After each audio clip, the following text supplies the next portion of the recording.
하나님을 찬송함을 보고 그가 본래 성전 미문에 앉아 구걸하던 사람인 줄 알고 그에게 일어나 일로 인하여 심히 놀랐고 여기어 놀라니니라. 아멘. 기도드리시겠습니다. 하나님 사랑합니다. 의지합니다. 바라봅니다. 이제 말씀을 받겠습니다. 전하는 저에게도 받는 우리 성도님들에게도 이 말씀이 초대교회 그 현장의 역사가 오늘 제 자신의 생활 삶 속에도 역사가 나타나도록 축복하여 주시옵소서. 예수님의 이름으로 감사하며 기도드리옵나이다. 아멘. 오늘 저는 오늘 본문 중심으로 곱고 뛰며 찬미하다라는 제목으로 말씀을 나누려고 합니다. 제목 자체가 기쁘지 않습니까? 우리 생활이 곱고 뛰며 노래하면 얼마나 좋을까요? 근데 이런 곱고 뛰며 노래하는 그 장소가 우리 예배당에 있습니다. 하나님께 있다는 것이죠. 그러니까 우리가 곱고 뛰며 찬미하는 그 환경이 내 초점이 어디에 있느냐는 것은 너무도 중요합니다. 곱고 뛰고 찬미하는 장소가 세상에 노래하는 장소가 아니고요, 세상을 향하는 산자락에 있는 게 아니고 바다에 있는 게 아니고, 물론 거기는 조금 느낄 수는 있겠죠. 그러나 실제적인 그 기적의 역사는 그런 곳에 있는 게 아닙니다. 하나님 말씀 안에 그 기적의 현장이, 여러분 오늘 초대교회 역사 현장을 한번 갔으면 좋겠습니다. 여러분이 실제적으로 곱고 뛰며 참여하는 그 생활 삶 속의 현장에서 현장에 가 있다는 생각을 전제하에 오늘 이렇게 말씀으로 세 가지로 내가 여러분 대지로 여러분 설명하게 될 거예요. 그 첫째가 이 곱고 뛰고 참여하던 그 주인공이, 그는 선천성인 장애인입니다. 그는 이미 태어나기 전부터 걸을 수 없는, 그는 시간과 장소를 선택했다는 겁니다. 두 번째는 그는 이미 선천성인 장애를 안고 있는 그런 상태에 장소가 성전이었다는 것입니다. 그는 이미 태어날 때부터 걷지 못하는 장애인, 선천성인 장애를 가지고 있는, 그는 예수 그리스도의 이름이라는 그 이름을 통하여서 치료함을 받았다는 것입니다. 이 세 가지 대제를 가지고 우리가 함께 나눠보려고 합니다. 여러분, 우리가 주어진 그 환경들 속에서 어떤 환경인지 저는 잘 모릅니다. 근데 하나님은 여러분이 어떤 환경에 있는 건 다 알고 계십니다. 그래서 여러분이 하나하나, 여러분 직장도 알고 계시고, 여러분이 또한 사업장도 알고 계시고, 여러분이 지금 뭘 하고 계시고 있고 마음속에 뭘 간직하고 있는 것도 다 알고 계세요. 단지 드러내지 않은 것 뿐이죠. 그래서 오늘 이 본문 속에 나와 있는 이는 참으로 초대교회 역사를 통해 배경을 한번 살펴보면 어떻게 해서 정말 선천적인, 이미 태어날 때부터 그 장애를 안고 대해서 아는 분이 그 성전에서 베드로와 요한의 만남을 통하여서 예수 그리스도의 이름으로 치료를 받게 되는지, 그 배경이 역사가 초대교회 역사에 가장 첫 번째 있는 역사입니다. 예수님께서 십자가에 죽으시고 장사한 지 사흘 만에 부활하셨습니다. 부활하시기 직전에 500여 명의 이들에게 내가 다시 주의 영을 보내어 내가 영으로 오겠다라고 약속해 주셨습니다. 그 약속을 믿음을 소유하는 이들이 380명은 그걸 별로 귀하게 여기지 않고 120명만 마가다락방에서 기도에 전무하고 있었습니다. 근데 그 기도에 전무하고 역사하고 있을 때에 놀라운 성령의 역사가 바람의 혀같이 진동이 일어났습니다. 그 진동의 역사가 이루말 수 없었습니다. 기적도 나타나기도 하고, 그런데 방언의 은사도 나타나기도 하고요. 그런데 거기에 나타난 사람들이 그 기적의 역사로 각 나라 사람들이, 언어들이 그 기적의 역사가 베드로의 은사로 체험함을 통하여서 설교를 듣습니다. 그 베드로 설교는 다른 설교가 없었습니다. 너희들이 하나님의 아들이신 예수 그리스도가 죄가 없는 이가, 너희들이 율법이라는 전제 안에서, 배경 안에서 십자가에 죽으신 너희들이 부활하셨다. 부활하시고 3일 만에 가시고 주의 영으로 이 땅에 오신 것의 역사가, 지금 성령의 역사가 내가 본 증인이다. 그래서 3장 후반절에 가면 그 증인자로 베드로가 얘기 고백을 해요. 그래 그런 증거 역사를 듣는 무리들이 이 어찌할꼬 우리 그러면 우리가 어떻게 하면 좋겠느냐라고 외쳤을 때 회개하고 외쳤을 때 그들이 다가서 세례를 받은 사람들이 3,000명이었습니다.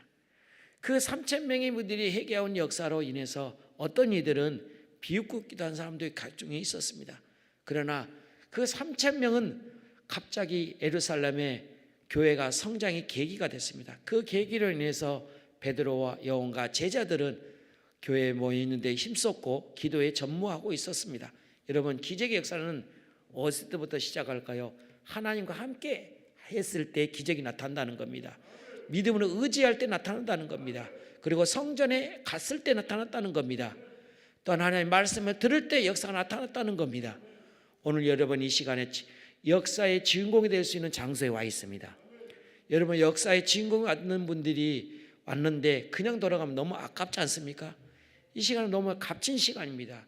정말 너무도 의미 있는 시간이고요. 귀한 시간이고요. 복된 시간이고요. 그런데 여러분이 그냥 갔다는 건 너무 아깝지 않습니까? 그러므로 저와 여러분이 오늘 그런 상황 속에 초대교회 역사 현장에 한 불행한 사람을 소개하고 있습니다. 그 사람이 이미 2절에 보면 이미 어렸을 때 출생했다라고 그런 고백하고 있습니다. 이분은 불행한 사람입니다. 여러분 육신의 부모를 통해서 장애로 낳고 하는 부모 자식이 누가 있겠습니까? 어느 누구도 없습니다. 그러나 그런 이미 출생에서부터 걸을 수 없습니다. 걸을 수 없다는 것은 먹는 것도 누가 챙겨서 줘야 먹을 수 있다는 것이죠. 누가 챙겨주지 않으면 먹을 수 없는 그런 상황입니다. 그는 걸어갈 수도 없고 여행 갈 수도 없고 누가 도와주지 않으면 한치도 살아갈 수 없는 불행한 사람입니다. 그래서 그는 한 가닥의 희망은 사람들이 그를 메어다가 성전에 두는 거였습니다. 그래서 왜 그들이 성전에 두었을까요? 그것도 여러분 아이러니하죠? 왜 성전에? 그런데 그들이 그렇게 성전에 두었었던 것은 이미 하나님 사도를 통하여 예수님을 통하여 이미 율법을 통하여 말씀을 들었습니다. 그 율법에 의하면은 성전에서 구제라는 제도가 있거든요. 그런 제도에 암암리에 지식이 있었기에 성전 미문에 온 것 같아요. 그리고 좀 이상한 건요. 제가 지금 갑자기 생각했는데 본인들이 도와주면 되는 거 아니에요?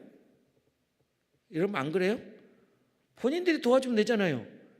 근데 정말 이상한 것은 본인대로 안 도와주고 성전에 놨다는 거예요. 그러니까 이들은 자기가 하고 싶어서 놔준 게 아니라 네가 먹고 살든 네 마음대로 해라. 그러니까 이 사람을 인격적으로 인정한 사람이 아니었었습니다. 정말 이 사람이 귀하게 여겼다면 그 사람한테 조금 이렇게 뭘 줬을 거예요. 구제했을 거예요. 이 사람 한 사람도 그 사람 구제해준 사람이 한 명도 없었어요. 그러니까 이 사람 얼마나 불행한 사람이에요. 근데 그 불행한 사람과 누가 찾아왔어요? 성령에 의해서 예수님이 찾아오셨습니다. 여러분 뭐에 의해서 낙심하고 계시는지요? 뭐에 의해서 두려워하고 계시는지요? 여러분 나는 불행하다라고 혹시 생각해 보신 적 있으시는지요? 걱정하지 마세요. 하나님은 그 불행한 자에게도 믿음이 있는 소유하고 있는 자에게는 하나님이 찾아와 주십니다. 그 만나 주시고 그래서 역사해 주셔서 우리가 가야 할 그 길들을 알려주시는 것이죠. 그러니까 여러분 오늘 이 시간에 오셨으니까 그냥 가만히 앉아있는 것보다도 여러분 제가 말씀을 이렇게 전달하고 있지만 이 말씀 속에 여러분도 믿음으로 한번 묵상해 보세요. 내가 이 언어 가운데 이렇게 내용을 저는 이미 이 말씀을 묵상하고 또 원고를 써 작성했고 어떤 말 할 거는 난 준비되어 있습니다. 그러나 여러분은 내가 무슨 말 할지 아무도 모릅니다. 그러니까 여러분이 이 마음의 기대 속에서 한번 기도해 보시고 그러다 보면 여러분이 그 믿음의 역사가 나도 모르게 마음속에 전기 같은 그런 성령의 역사가 찌릿찌릿하는 게 느낄 수도 있고요. 아니면 내 생각 속에 내 마음 속에 생각 속에 뭔가 움직임이 있을 거예요. 그러면 여러분 그런 움직임이 있을 때 믿음으로 붙잡고 기도하시면 그 기도가 응답이 됩니다. 성령의 역사는 어떤 이들에게 역사하느냐? 믿음으로 기도해야 할 때 주의 영이 우리에게 움직이기 시작하세요. 어떤 심령이 생각에 움직이게 되고요. 또 때로는 환경을 통해서 움직여요. 때로는 여러분이 바라고 원하는 것들을 나를 통해서 역사하게 돼요. 저는 전혀 여러분의 마음을 아무도 모릅니다. 그러나 여러분이 가지고 있는 마음 속에 나를 통해서 역사할 수도 있어요. 그래서 저는 어느 날 강대상의 선포에 대해 말씀 듣다가 내가 생각했던 건데 어떻게 목사님 저걸 알고 저 강대에 저런 말씀할지 여러분 느껴보셨잖아요. 그러니까 하나님이 역사를 어떻게 될지 몰라요. 나를 통해서 역사할 수도 있고요, 아니면요 성경이 있다가 역사가 나타날 수도 있고요, 아니면 기도를 통해 역사가 나타날 수 있기 때문에 여러분이 지금 이 시간을 헛되게 보내지 마세요. 정말 이 시간은 여러분이 정말 아껴서 드리고 싶어서 오신 거잖아요. 그러니까 여러분 그런 믿음을 가지고 하나님은 다 아시니까 오늘 이 말씀에 초대교회 그 기적의 역사에 불행했던 사람에게 찾아주신 그 기적의 성령의 역사가 오늘 사도행전은요, 한마디로 말하면 성령의 역사의 주관 가운데 이루어졌다는 것이 오늘 사도행전입니다. 그래서 그 본문의 첫 역사가 오늘 안진뱅이에게 일어나는 역사인데, 그 첫째, 그가 가는 장소가 어디에 있다라고 했습니까? 여러분 1절 보십니다. 시간을 보세요. 어떤 시간이었습니까? 자, 1절 보시면 다 같이 한번 고백을 볼까요? 제9시 기도 시간에 베드로와 요한이 성전에 올라갈세라고 이렇게 기록되었습니다. 여러분, 시간과 장소는 너무도 중요해요.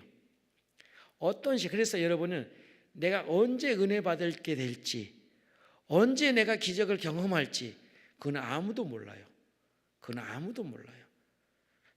여러분이 그 믿음에 가지고 있는 사람들이 따라서 성령님이 여러분들에게 그 때에 따라서 믿음에 따라 역사하시기 때문에 시간은 너무도 중요해요. 그래서 제가 앞서 계속해서 반복해서 시간에 대한 것을 강조했었던 것입니다.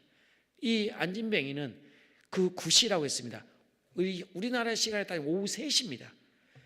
오후 3시에 이렇게 기적했는데, 여러분 이 3시의 기도는 베드로와 요한이 시간을 정했습니다. 그러니까 여러분 작정 기도는 너무도 중요해요.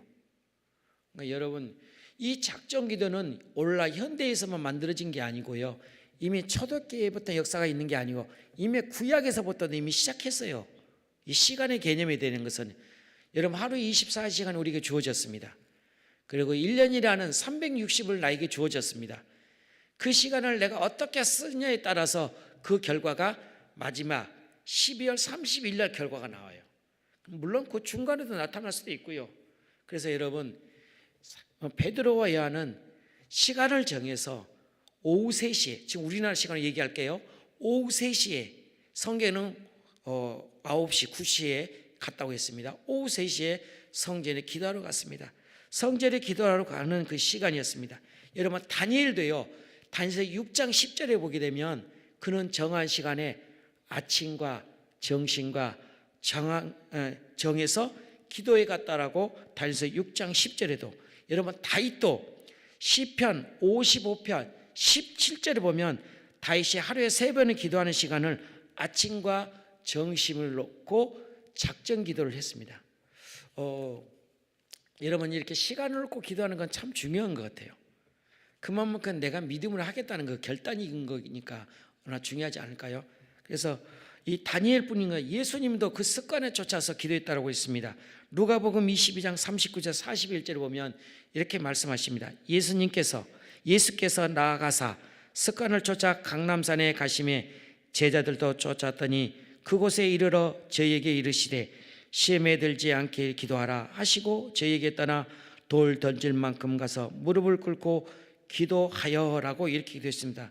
여러분 사도 바울도 고린도 교인들에게 권면합니다. 고린도 후서 6장 2절에 보게 되면 가라사대 내가 은혜 받을 때에 너를 두고 구원의 날에 너를 도왔다 하였으니 보라 지금은 은혜 받을 만한 때요 라고 합니다. 여러분 시간이라는 것은 아무나 있는 게 아니고, 그래서 그 때를 우리가 잘 알 수 있는 건 너무도 중요해요. 그러니까 우리가 주어진 24시간을 우리가 헛되게 보내지 않는 것이 너무도 중요한 것이죠. 그런데 오늘 본문의 주인공인 나면서부터 안짐에 된 그는 그 시간이 사람의 의지에서 불행한 사람이었지만, 그러나 사람의 의지에서 성전 미문 안문에 있었다는 것이죠. 그래서 그를 통해서 그는 그 치유의 역사가 나타냈다는 것을 걷고 뛰며 참여한 역사가 경험했던 것처럼 오늘 저와 여러분에도 걷고 뛰며 참여하는 그런 삶의 활력소가 여러분 생활 삶 속에 있어지기를 주님의 이름으로 축복드립니다. 그러려면 우리는 시간을 너무 중요시하기니까 시간을 헛되게 보내지 않아 한다는 것도 결단을 가지고 있어야 한다는 것을 우리는 꼭 잊지 마셔야 합니다. 그래서 여러분이 육신의 양식을 먹기 위해서는, 육신을 유지하기 위해서는 뭘 먹어야 돼요? 양식을 먹어야 돼요. 그러면 우리 영혼의 영적으로 충만하기 위해서는 뭘 해야 돼요? 기도를 해야 되는 겁니다. 여러분 기도는 쉬면 절대 안 돼요. 여러분 그래서 데살로니가전서 5장 17절에 쉬지 말고 기도하라고 사도 바울을 통하여서 데살로니가 교회에게 권면해 주고 있습니다. 오늘 본문 3절 5절 보실까요? 3절 5절 보시면 이렇게 말씀하고 있습니다. 그가 베드로와 요한이 성전에 들어가려 함을 보고 구걸하거늘 베드로가 요한과 더불어 주목하여 이르되 우리를 보라 하니 그가 그들에게서 무엇을 얻을까 하여 보고는 이렇게 기록되어 있습니다. 자, 이 출생에서부터 선천적인 장애를 안고 있는 이는 기대는 전혀 갖지 않았습니다. 그는 하나같이 구걸만 하고 있었다는 것입니다. 그거는 참 안타깝습니다. 베드로 요한을 만나지도 못했다면 그는 은혜를 받았을 못했을 텐데, 그런데 그 장소 가운데 구걸을만 하고 있었는 그런 장소 가운데 그 만남을 봤다는 겁니다. 그러니까 시간의 장소의 만남은 너무도 중요하지요. 그래서 여러분은 오해가 없기를 바라요. 혹이라도 이 내용 속에서 여러분이 또 비관할 수도 있는데요, 저는 그런 뜻의 얘기가 아니라 조금만 더 들어보시고 생각했으면 좋겠습니다. 여러분 이 만남이라는 것은 너무도 중요해요. 부부는 남편은 아내의 만남이 중요하고요, 아내는 남편의 만남이 너무도 중요합니다. 또 자식은 어느 부모의 만나는 것이 너무도 중요합니다. 또 학생은 어느 교사의 만나는 것이 너무도 중요합니다. 그 주 만남에 따라서 그 결과를 가지고, 여러분 전 세계를 봐도 어느 지도자의 만남에 따라서 그 나라가 정치가 혼란하고 국가가 뒤숭숭하기도 하고 그리고 분쟁이 일어난 나라가 많습니다. 지도자에 따라서. 그리고 어떤 나라냐에 따라서, 어떤 장소이냐에 따라서, 어떤 나라에 속해냐에 따라서 또 그것도 알 수도 있습니다. 만약 여러분이 가까운 우리 북한만 봐도 그렇습니다. 이 동남아 가까운 나라만 봐도 가난에 찌려서 이런 모습을 보게 되게 됩니다. 그런데 우리는 장소 가운데 더 중요한 건, 이전에는 그렇게 살았더라도 지금 이 순간에는 비록 인간이 잘못 만날지라도, 아내와 남편을 잘못 만날지라도, 또 남편은 아내를 잘못 만날지라도, 자녀들은 부모를 잘못 만날지라도, 지금 이 순간은 그 잘못 누구든지 예수님 만남을 통하여서 그 환경에 의해서 이루어지지 아니하고 예수 그리스도에 의해서 가정이 회복된다는 것을 걷고 뛰며 참여하는 즐기찬 행복이 넘치는 삶을 바꿀 수가 있다는 겁니다. 그러니까 우리 가정에 비관할 필요는 없는 겁니다. 내가 설령 아내가 성격이 안 맞는다 할지라도, 제가 늘 말씀드렸지만 저희 아내와 성격은 저하고는 반대예요. 저는 정리하는 스타일이에요. 우리 집사는 어지러운 스타일이에요. 우리 집사는 하나같이 물건을 현장에서 봐야 적성이 풀린 스타일이에요. 나는 현장이 널려지는 것이 없고 정리정돈되어 있는 것이 전 스타일입니다. 그런다고 할지라도 우리가 거기에 너무 비관할 필요는 없는 겁니다. 그게 너무 우리 삶에 너무 중요한 게 아니에요, 여러분. 진정한 중요한 것은 내 아내와 내 남편이 얼마만큼 걷고 뛰며 참여하고 행복하게 사는 것이 더 중요한 게 아니겠습니까? 여러분 우리 자녀들도 마찬가지입니다. 우리 부모가 가난해, 그래서 나도 가난해, 거기에 비관할 필요가 없습니다. 여러분 우리는 예수 믿는 사람입니다. 그래서 예수님도 가르쳤잖아요. 우리는 이 땅에 사는 게 주 목적이 아니라 어디예요? 천국입니다. 천국이 주 목적입니다. 우리는 삶의 목표가 돈이 아닙니다. 삶의 목표가 우리는 천국입니다. 삶의 돈이라는 것은 하나의 요긴하게 쓸 수 있는 하나의 필기 도구 같은 그 역할 뿐인 거지, 돈에 내 삶의 전부가 될 수 없습니다. 여러분 돈의 삶의 목표를 두은 사람들 하나 두고 보세요. 그 결과가 어떤 결과를 가져오는지. 그걸로 인해서 아내와의 분쟁이 일어나고 자녀와의 관계가 인연이 끊게 되고 일가 친체가 인연이 끊게 되고 때로는 살인과 범죄가 일삼고 있지 않습니까? 그러니까 여러분 물질은 만문이심이라고 보면 알아요. 여러분 이 물질이 여러분 오징어 게임 아시죠? 그 사람들이 어떤 목표를 놓고 게임을 해요?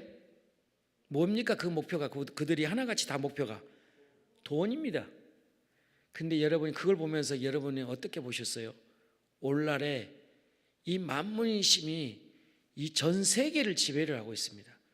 그 사단 귀신 마귀가 어둠의 세력들이 이 만문인 돈을 가지고 사람들을 현혹하고 있습니다. 저는 그 영화를 이렇게 보긴 봤지만 영적으로 봤을 때는 안타깝다라는 생각을 해봤습니다. 물론 그 덕분에 우리나라가 또 유명해지기도 했어요. 여러분, 지금 불타는 트롯맨이라는 트로트 대행을 하고 있어요. 모 방송국에서. 제가 간혹 유튜브에 뜨는 거 봤는데 거기도 뭔 줄 아세요? 목표가? 그 1등 당첨이 얼마인 줄 아세요? 몇 억이라고요? 5억입니다. 그리고 뭐 또 방송에서는 금액이 또 미스터 남자들이 그 트로트 하는 대회가 또 있죠. 모 방송에도. 그 방송에서도 그 당첨 거기는 얼마인지 잘 모르겠어요. 거기서 꽤 많은 걸로 알고 있어요. 작년에는 1억이었고 금년에는 더 많다는 걸로 알게 들었거든요. 여러분, 사람이 현혹하는 데는 이 돈이라는 게 무섭습니다. 죽여요. 이 돈이라는 게 어둠의 마귀 사탄들이 이 돈 가지고 우리를 죽입니다. 여러분, 돈이 뭔데? 우리 삶의 도구에 불과한데요. 돈 가지고 우리는 사람을 판단하지 맙시다. 그래서 우리 자녀들은 우리 부모가 가난해서 나도 가난하다라고 비관할 필요는 없습니다. 내가 열심히 해서 노력해서 수고하면 돼요. 그럼 그 저금에서 축축하게 되면 그 재물이 날 요긴하게 힘이 될 수 있기 때문에 우린 부모에 탓할 필요도 없고요. 또 자녀들은 환경에 탓할 필요가 없습니다. 그래서 여러분이 누구를 만나고 어떤 생각을 가지냐가 너무도 중요해요. 이 만남은 너무도 중요해요. 그래서 여러분, 저희 기도원에는 많은 강사들이 오십니다. 여러분, 지금 우리 여기 보면 일정표가 있을 거예요. 한 달치 일정표 나와 있는데 강사님마다 다 특징이 다르거든요.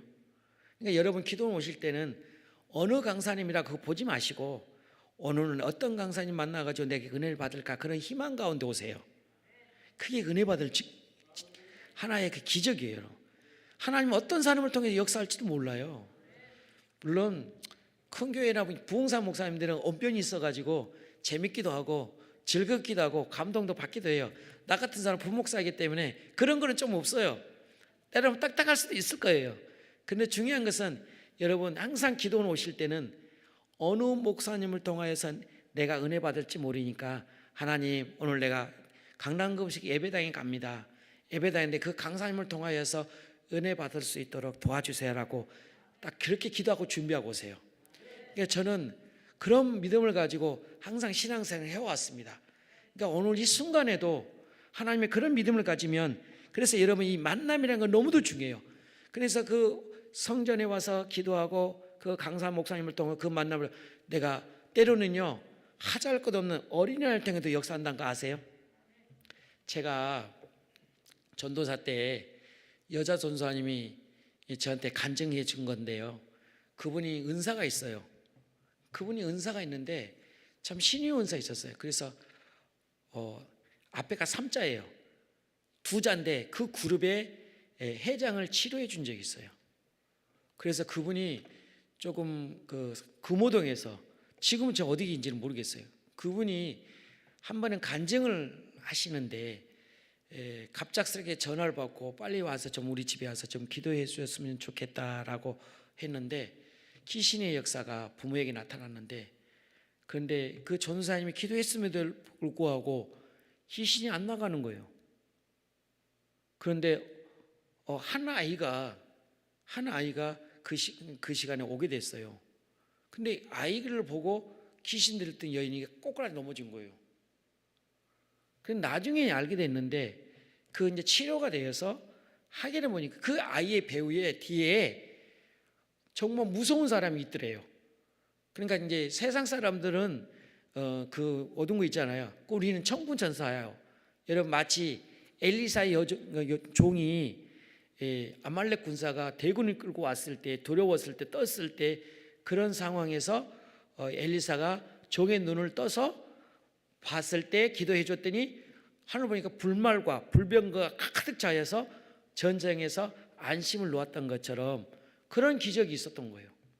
그러니까 여러분, 어린아이라고 무시하면 안 됩니다. 그 어린아이에게 배우의 그 신앙에 주의 영의 역사가 나타날 수도 있고요.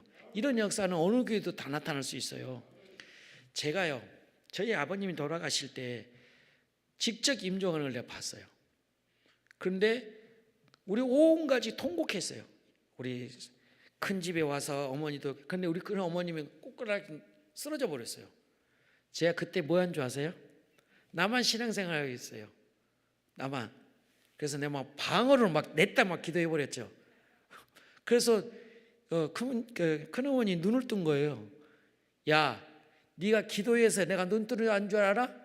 본인이 입으로 시인하는 거예요, 그렇게. 그러니까 나는 알았죠. 그러니까 그 기절한 사람이 내가 이제 기도하니까 순식간에 이제 이런, 아무튼 저는 모르겠어요. 큰 어머니가 그래요. 네가 기도해서 내가 눈 뜬 게 아니야. 그렇게 기도한 걸 내가 들었거든요. 여러분, 역사라는 것은 큰 교회 목사님이라 해서 부흥사례에서 그게 아니고요. 정말 한 명 목회하는 목사님 오셔도 그 안당에서 선포할 때 그분 목사님부터 은혜 받을 때가 있어요. 그러니까 여러분, 항상 그런 기도 속에서 설교를 청중하게 되면 기적이 나타나요. 그러니까 그런 믿음의 자세를 가지고, 그러니까 여러분, 오늘 여러분 미문에 앉아있는 안진뱅이는 희망도 없던 사람입니다. 근데 누구를 만났어요?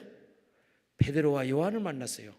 근데 이런 하나님이 왜 베드로 요한에게 마음을 주었는지는 모르겠지만, 아무래도 베드로 요한은 초대교회 역사에 많은 걸 통하여서 하나님의 성령의 지시 아니었을까? 왜 그 기적을 통해 초대교회 역사가 이루어져 계속해서 유지해 가야 하니까. 그래서 하나님 그 사람을 통하여서 초대교회 그 증거가 한 사람 한 사람에게 하나님의 역사는 분명히 있다. 하나님은 살아계시다. 그 증거를 보여주기 위해서 아마 증거를 하지 않았을까? 그 사람은 희망이 없잖아요. 그러니까 여러분, 믿음이 없다 해서 그 구원이 없다라고 함부로 하면 안 돼요. 세상에 믿지 않은 사람도 하나님이 언제 부를지 모르거든요. 그러니까 우리는 구원의 역사는 아무도 몰라요. 그러니까 우리는 그런 희망을 가지고 아직 인가되진 우리 자녀들, 인가되진 우리 일가 친척들에게도 너무도 중요한 그런 대목입니다. 오늘 이렇게 이 시간에 3절 5절에 보시면 그 장성가대 베드로 요한을 만남을 통하여서 그는 희망도 없고 기대도 하지 않았는데 베드로와 요한을 만났다는 겁니다. 그 장소 가운데 그는 걷기도 하고 뛰기도 하고 노래할 정도로 행복한 삶을 살았다는 것이 결론이에요. 여러분도 그렇게 되고 싶지 않습니까? 그렇게 살고 싶지 않습니까? 그렇게 가고 싶지 않습니까? 여러분도 그 주인공이 될 수가 있습니다. 그래서 여러분 기도할 때도 그런 믿음을 가지고 기도하십시오. 하나님께 반드시 그 기도 속에서 여러분을 그 하나님과의 성령의 만남을 통해 역사가 나타날 것입니다. 여러분 로마서 8장 28절 다 한번 찾아보세요. 이건 너무도 중요하니까 로마서 8장 28절을 찾으십니다.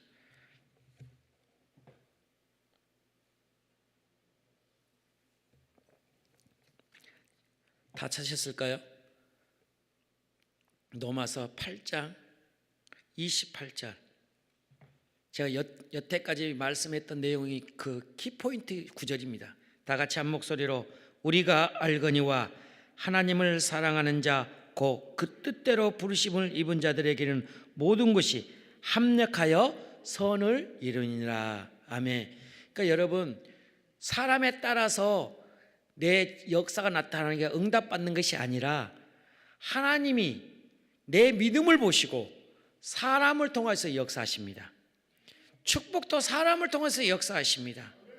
여러분, 내 복도 사람을 통해서 역사하시고 인생의 좋은 기회도 사람을 통해서 역사한다는 것을 믿고 여러분이 이 만남을 헛되지 않고 항상 깨어서 하나님의 중요성을 알았으면 좋겠습니다.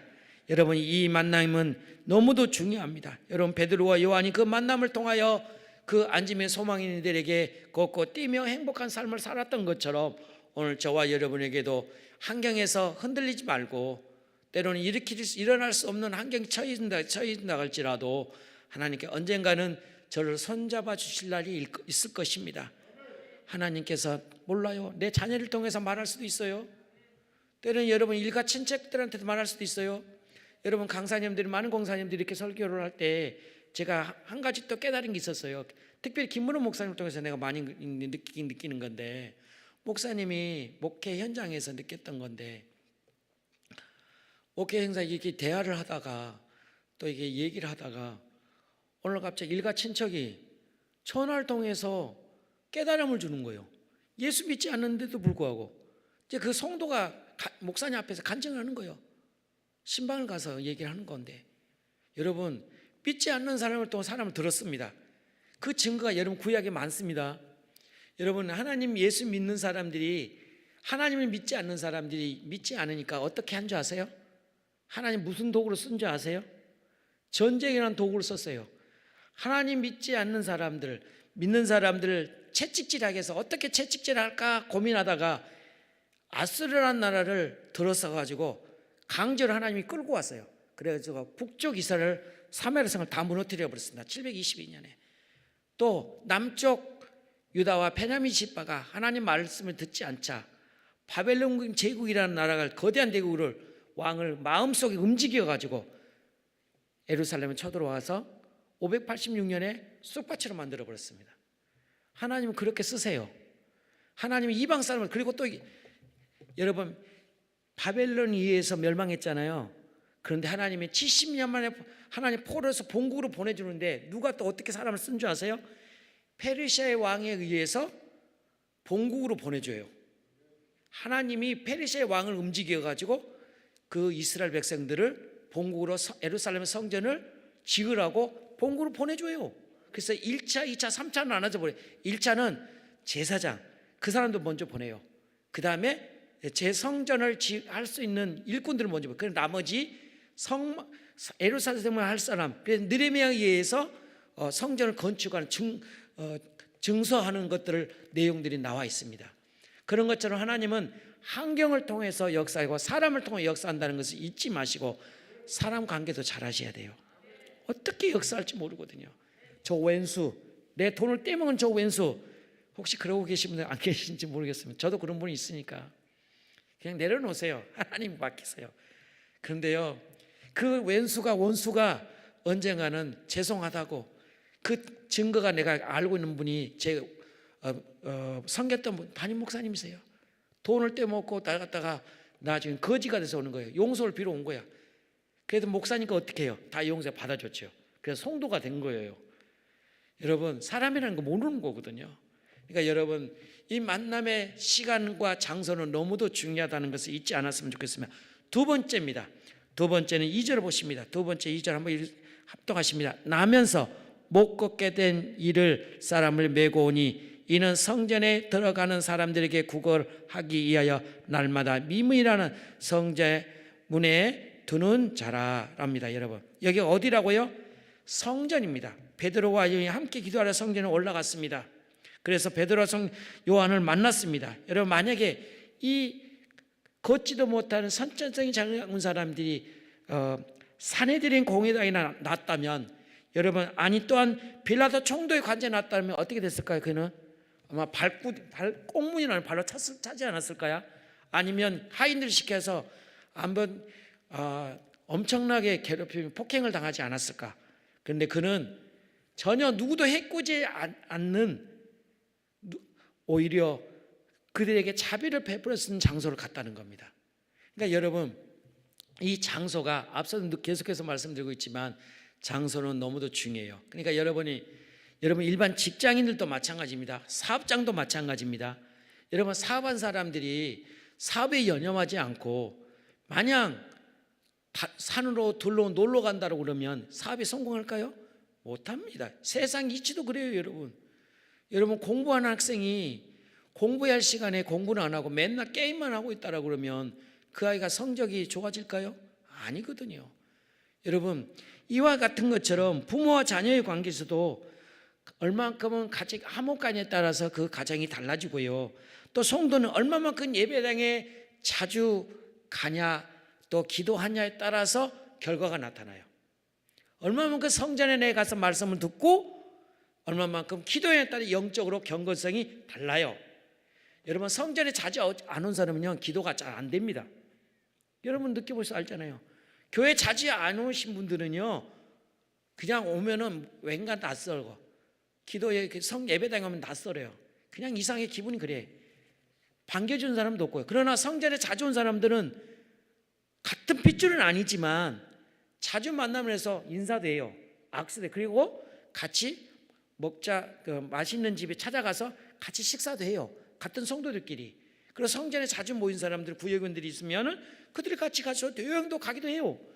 이렇게 이러한 속에서 그 장소가 내가 어느 곳에 머물느냐에 따라서 결과를 가져왔던 것처럼, 내가 가정도 그렇고 사업도 그렇고 우리 환경도 그렇고 우리가 이 모든 것들을 낳았던 것처럼, 오늘 여러분이 어떤 예배당에 따라서 달라진 것도, 그래서 여러분 성전에 오는 것도 한 번 오는 것보다 두 번 오는 거에 낫고요, 두 번 오는 것보다 그렇다 자주 올라가는 거 얘기는 아니니까 오해하지 마세요.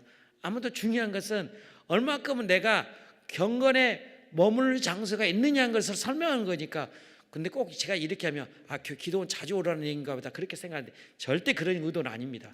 진심이에요. 제가 진짜입니다. 여러분 절대 그런 생각 안 하셨죠? 정말 여러분 중요한 것은 얼마만큼 내가 교회에서 몸담고 있는 거 들었느냐에 따라서 달라요. 그래서 성경에 이런 말씀 있잖아요. 요한계시록 1장 3절에 말씀 읽는 자, 말씀 듣는 자, 이 말씀을 지키는 자가 뭐가 있다? 복이 있다고 했습니다. 시편 1편에도 복 있는 사람은 악인의 꾀를 쫓아내냐고 죄인에게 서지 아니하고 오만한 자리 있지 아니하고 오직 여호와의 율법을 주야로 묵상한 자라고 했습니다. 말씀을 듣고 찾는 자가 복이 있다고 했습니다. 그러므로 여러분이 성전에 자주 가는 것도 좋습니다. 여러분이 섬기는 교회에 기도굴 다 기도 장소가 있는 걸로 제가 알고 있거든요. 물론 없는 교회에 있는지는 모르겠지만 있는 걸로 제가 알고 있어요. 그러면 시간을 내서 틈만 있으면, 저는 그랬어요. 신학교 갔다가 집에 먼저 안 가고요, 교회 들렸다 그러면 새벽 기도 나오고, 그러니까 틈만 나면 모든 예배는 다 참석했습니다. 그러니까 이 자리에까지 내가 목사가 되고 이 자리에까지 확신 있게 여러분을 선포할 수 있던 겁니다. 여러분이 이렇게 예배당에 오니까 신앙의 지식을 많이 알잖아요. 영적인 원리, 영적인 법칙들을 알게 되는 거잖아요. 그러니까 여러분이 그 장소에 따라서 우리의 신앙의 성숙도도 달라진다는 것을 확인할 수가 있습니다. 그래서인지도 모르겠지만 미국에 이렇게 이성적인 교회 건축의 3대 요소가 있습니다. 교회 안에 예배당과 교육관과 스포츠관이 있으면 교회가 더 성장한다라고 알고 있어요. 그러다 보니까 우리 한국 교회가 그걸 본을 따가지고 안산에 스포츠 교회가 하나 생긴 적이 있어요. 요즘은 또 여러 교회가 있는 특징인 교회가 있는데, 정말 그럴까요? 그건 모르겠습니다. 저는 결론은 여러분이 내리시기 바라고요. 저는 그게 옳다라고 저는 말하고 싶지 않고요, 또 옳지 않다라고 말하고 싶지 않습니다. 왜요? 그러냐면 그렇게 해서라도 스포츠와 함께 좀 같이 친목을 도모를 통해서 예수를 믿게 하고자 하는 그런 의도에서 한 거이기 때문에, 어떤 교회는 교회 지붕 위에다가 풋살장을 만들어 가지고 스포츠 동호회를 만들어서 교회가 이렇게 오게 하도록 만든 교회도 있기도 합니다. 중요한 것은 일만큼 너무도 장소가 중요하기에 아마 이렇게 한 것 같습니다. 아무튼 중요한 것은 여러분, 내가 머무르는 장소가 어느 장소냐에 따라서 결과를 가져오는 것처럼, 오늘 여러분이 예수님도 말씀해 주셨고 다윗도 그래서 항상 그는 어떤 고백을 하냐면 84편 1절 4절에서 제가 이렇게 고백합니다. 말씀드립니다. 만군의 여호와여, 주의 장막이 어찌 그리 사랑스러운지요. 내 영혼이 여호와의 궁전을 사모하여 세약하며 내 마음과 육체가 생존하시는 하나님께 부르짖나이다. 나의 왕, 나의 하나님, 만군의 여호와여, 주의 제단에 참새도 새 집을 얻고 제비도 새끼를 둘 보험자를 얻었나이다. 그리고 4절에 가서 주의 거하는 자가 복이 있나이다. 할렐루야. 주의 당에, 예배당에 머무르는 곳에 복이 있대요. 복 받기를 원합니까? 걷고 뛰고 참여하는 그런 즐거움의 삶을 살고 싶습니까? 그러면 예배당에 거하십시오. 말씀 안에 거하십시오. 기도하십시오. 그리고 성령을 의지하십시오. 그러면 걷고 뛰고 참여하고 즐거운 날이 2003년 한 해가 될 줄로 믿습니다. 마지막 세 번째, 예수 그리스도의 이름이 너무도 중요합니다. 여러분, 내 생의 삶 가운데 예수 그리스도의 이름이라는 것을 항상 여러분이 인지하고 계셔야 합니다. 오늘 6절 8절 보십니다. 6절 8절 다 같이 한 목소리로 하십니다. 베드로가 이르되 은과 금은 내게 없거니와 내게 있는 이것을 내게 주노니 나사렛 예수 그리스도의 이름으로 일어나 걸으라 하고 오른손을 잡아 일으키니 발과 발목이 곧 힘을 얻고 뛰어 서서 걸으며 그들과 함께 성전으로 돌아가면서 걷기도 하고 뛰기도 하며 하나님을 찬송하니 이렇게 고백하고 있습니다. 여러분, 하나님의 기적의 역사는 다른 곳에 나타난 게 않습니다. 예수 그리스도를 찾을 때 나타난 것입니다. 로마서 10장 13절에 부르십니다. 누구든지 주의 이름을 부른 자는 구원을 얻으리라 말씀하고 계십니다. 여러분, 예수님이 없이는 내가 이 자리에 앉아 있을 수 없습니다. 예수 그리스도는 죄와 사망에 벌써 죽을 수밖에 없는 저희들을 씁니다. 그러나 내가 그를 영접했을 때 영접하신 자에게 자녀라고 삼아 주셨습니다. 여러분, 로마서 1장 12절에 영접하는 자, 그 이름을 믿는 자에게 뭐한 자냐? 하나님의 자녀라는 권세를 주셨습니다. 여러분, 예수 그리스도, 이 예수 그리스도님에게는 마태복음 18장 20절에도 보면 두세 사람이 내 이름으로 모인 곳에는 나도 그 중에 있느니라. 그러니까 여러분, 예수님이 이름으로 머무르는 곳은 대단한 믿음의 역사가 나타납니다. 걷고 뛰고 노래할 수 있는 그런 환경을 만들고 싶다면 예수 그리스도라는 그분을 모시고 사는 것입니다. 또 그분을 늘 내 삶에 인지하고 사는 것입니다. 내가 무엇을 하더라도 예수님이 보고 계신데 내가 이렇게 하면 안 되지? 예수님이 계시는데 내가 예수 믿는 사람이 이렇게 행동하면 되나? 여러분, 예수 이름이라는 그 이름 자체가 우리를 경건하게 살아갈 수 있게 돼요. 예수 이름이라는 그 이름 자체가 내가 소망이 생겨요. 왜요? 예수 이름 사람이 어디 가니까? 천국 가니까. 여러분, 천국은 눈에 보입니까? 그래서 여러분이 천국 예수님께 찾아왔습니다. 천국이 어디냐가 네 마음에 있다고 그랬습니다. 그러니까 내 안에 예수 그리스도를 모시게 되면 천국이 보입니다. 여러분이 지금 천국이 있다고 보여달라고 하면 보여줄 수 있어요? 나는 보여줄 수 있다고 생각해요. 내 믿음 안에 내가 행복하게 지금 살고 있으니까 이게 천국이 아닙니까? 여러분, 천국을 보여달라고 하면 저 안 믿는 사람이 그러면 이 천국 보고 상상하죠. 그러니까 뭐 확실하게 답을 못하는 거죠. 천국은 어디 있다고요? 내 마음에 있다고. 그럼 내 마음의 천국을 누리면 걷고 뛰며 노래하고 행복한 삶을 살아요. 이게 천국이요. 그럼 그 증거를 남들한테 보여줘요. 그러면 천국이 바로 여기 있다. 내가 이렇게 돈이 없음에도 불구하고 내가 지금 병들어 이런 송명희 시인 아시죠? 그분이요, 온몸의 사체가 우리처럼 앉을 수도 없어요. 어머니가 도와주지 않으면 아무것도 할 수 없는 분이세요. 그런데 그런 하나같이 그 시가 감동을 주는 시입니다.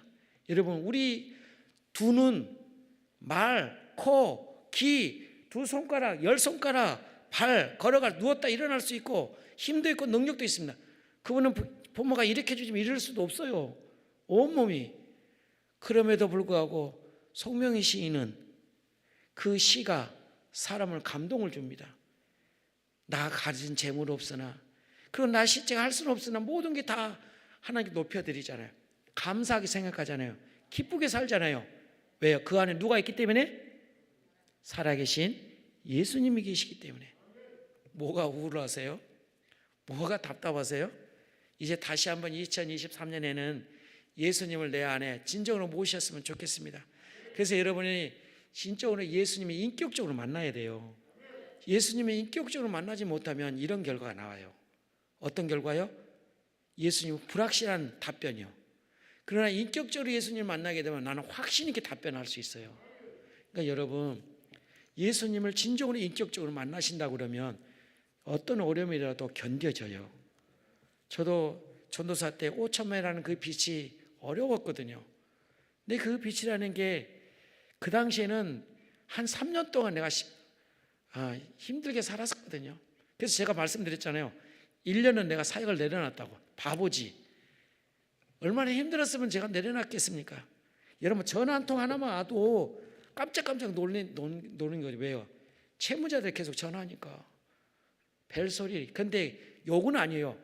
가장 기분 상하게 하는 언어들 있죠. 혹시 경험해 보신 분 계세요? 아, 기분 나빠요. 막 소름 돋도록 기분 나빠요. 내 마음의 생각들을 그 바늘기로 꼭꼭 찌르는 것처럼 나를 고통을 줘요. 그 사람들 그렇게 해서 태어났나 봐. 그래서 카드사들 보면은 어떻게 그런 사람을 어떻게 다 모아놨는지 몰라. 보면 무서워. 칼만 안 들었지 실제적인 이 언어 가지고 사람을 죽여요. 그게 너무도 힘든 거예요. 그러니까 이 사람이 또 전화 오면은 그런 소리 할까 막 공포가 들어오고. 그래서 1년을 내가 사역을. 근데 하나님 은혜로 다시 돌아왔죠. 아, 이게 아니구나. 내가 그만둔다 해서 이게 해결되는 게 아니구나. 그걸 비밀을 알게 된 거예요. 그래서 내가 모시고 있는, 내가 증거하는, 내 증인자로 삼고 있는 예수 그리스도를 다시 내 마음에 모시고 찾기 시작해서 사역길로 들어왔거든요.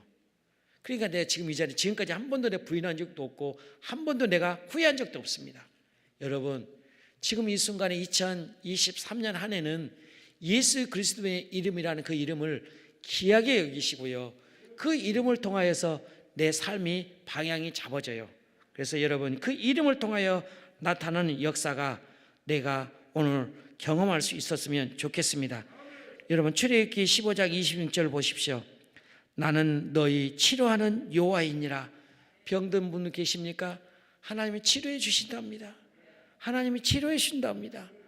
그러니까 여러분, 그 치료해 주신, 여러분 꼭 이 구절 잊지 마세요. 출애굽기 15장 26절 앞절은 내가 다 떼어놨는데 여러분이 이제 원고에다 쓰다 보니까 자막이 많이 길어서 내가 단락하게 했는데 끝부분에 가면 나는 너희를 치료하는 여호와이심이니라 이렇게 기록되어 있습니다. 하나님 치료자이십니다. 그러니까 여러분, 하나님께 기도십시오. 저도 그걸 놓고 늘 손에 얹고 이렇게 기도를 하고 있거든요. 근데 아직까지 응답 안 해요. 10년 됐는데 응답 안 해주시더라고요. 그렇다고 후회할 필요는 없어요. 하나님 때가 되면 고쳐주시겠지. 내가 죽음 앞에 왔었어도 안 고쳤어도 할 수 없죠 뭐. 왜냐면 사도 바울이 그랬거든. 사도 바울도 알게 모르게 질병이 하나 있었거든요. 어떤 질병인지는 자세한 내용은 안 왔지만 아무튼 고통스러운 질병이 있었어요. 하나님 기도했더니 하나님 응답해 주시기를 내 은혜가 좋게다. 여러분, 기도 응답 세 가지 주는 거 아시죠? 응답을 들어준 게 있고요. 그리고 또 하나는 기다리라는 거 있고요. 하나는 침묵입니다. 그러니까 이 세 가지로 응답을 주시는데 이 세 가지를 응답을 주신 거 가지고 기다리고 인내하면 언젠가는 들어주실 거예요. 그러니까 예수 그리스도의 이름을 모시고 있는 저와 여러분이, 우리 하나님은 우리를 무시하거나 저버리거나 그런 하나님이 아니에요. 전지를 지으시고 생사화복의 주관자이시고, 여러분 신명기 29장부터 32장까지 보면 복과 저주와 화에 대한 내용들이 길쭉하게 기록되어 있습니다. 여러분, 악한 자도 하나님 들어 쓰시고요, 또 하나님의 저주도 주기도 하시고요. 여러분, 욥기서도 보세요. 사단 마귀도 다스려요. 하나님께서요. 때에 따라서는 사단 마귀를 나에게다 줄 수도 있어요. 여러분, 하도 안 돌아오니까. 여러분, 물론 욥은 신앙의 연단을 주기 위해서, 신앙을 테스트하기 위해서 사단을 이용했지만, 그때 이용했다는 표현이 좀 그런데 그건 자르고 없애고, 이용한 것보다도 하나님이 그걸 통해서 선을 이루시고자 하는 의중 가운데 욥이라는 사람을 들어 썼던 거거든요. 그러니까 여러분, 중요한 것은 아무튼 예수 그리스도가 우리 귀한 존재이기에 우리가 흐트리지 않고 오늘 인격적인 예수님을 만났으면 좋겠습니다. 여러분, 오늘 본문 9절 10절 보십시오. 다 같이 한 목소리 읽습니다. 모든 백성이 그 걷는 것과 하나님을 찬송함을 보고 그가 본래 성전 미문에 앉아 구걸하던 사람인 줄 알고 그에게 일어나 일로 인하여 심히 놀랍게 여기느니라. 걷고 뛰며 행복한 삶을 믿지 않은 사람을 하여금 내가 증인자가 됐으면 좋겠습니다. 그럼 믿지 않는 사람들은 나를 믿지 않겠습니까? 예수님 믿지 않겠습니까? 여러분, 그를 위해서 기도를 하세요. 그래서 사람들이 놀라잖아요. 그래서 초대교회 역사가 이루어졌던 거고요. 오늘 여러분이 내가 오늘 나가야 할 삶의 방향을 뭐겠습니까?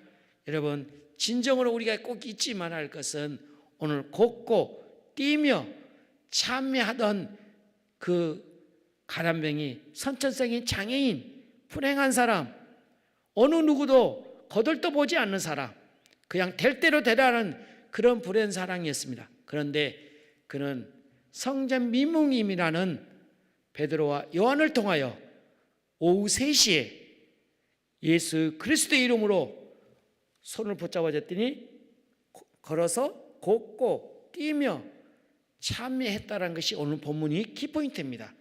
오늘 저와 여러분이 그런 삶을 살고 싶지 않습니까? 그렇다 그러면 그런 삶을 살고 싶다 그러면 오늘 인격적으로 예수님을 만났으면 좋겠습니다. 그리고 그 인격적으로 예수를 만나게 되면 그 기적의 역사가 나도 모르게 사람을 통해서 역사할 것이고요, 환경을 통해서 역사할 것이고요, 내 기도를 통해서 역사하실 거예요. 언제 어떻게 역사가 나타날지 모르게 됩니다. 그래서 오늘 이 3가지만 꼭 잊지 말고 기도했으면 좋겠습니다. 여러분, 나면서부터 안진병을 통해요, 하나님은 시간과 만남의 장소가 너무도 중요하다는 것을 오늘 배웠습니다. 나면서부터 안진병을 통해 하나님의 장소가 얼마나 중요하다는 것을 배웠습니다. 3번째로는 나면서부터 안진병을 통해 하나님인 이름인 예수님이란 이름으로 그는 걷고 뛰며 참여하는 즐거움과 행복한 삶을 살았다는 것입니다. 오늘 저와 여러분이 이러한 태도의 안에서, 믿음 안에서 그러한 삶을 불행이 아니라 기쁨으로 가고 즐거움으로 가고 절망의 자리에서, 슬픔의 자리에서, 아픔의 자리에서 일어설 수 있는 저와 여러분이 되시기를 주님의 이름으로 축복드립니다. 우리 말씀을 생각하시면서 여러분 기도 제목을 걸고 주여 삼창 기도하십니다. 주여, 주여, 주여.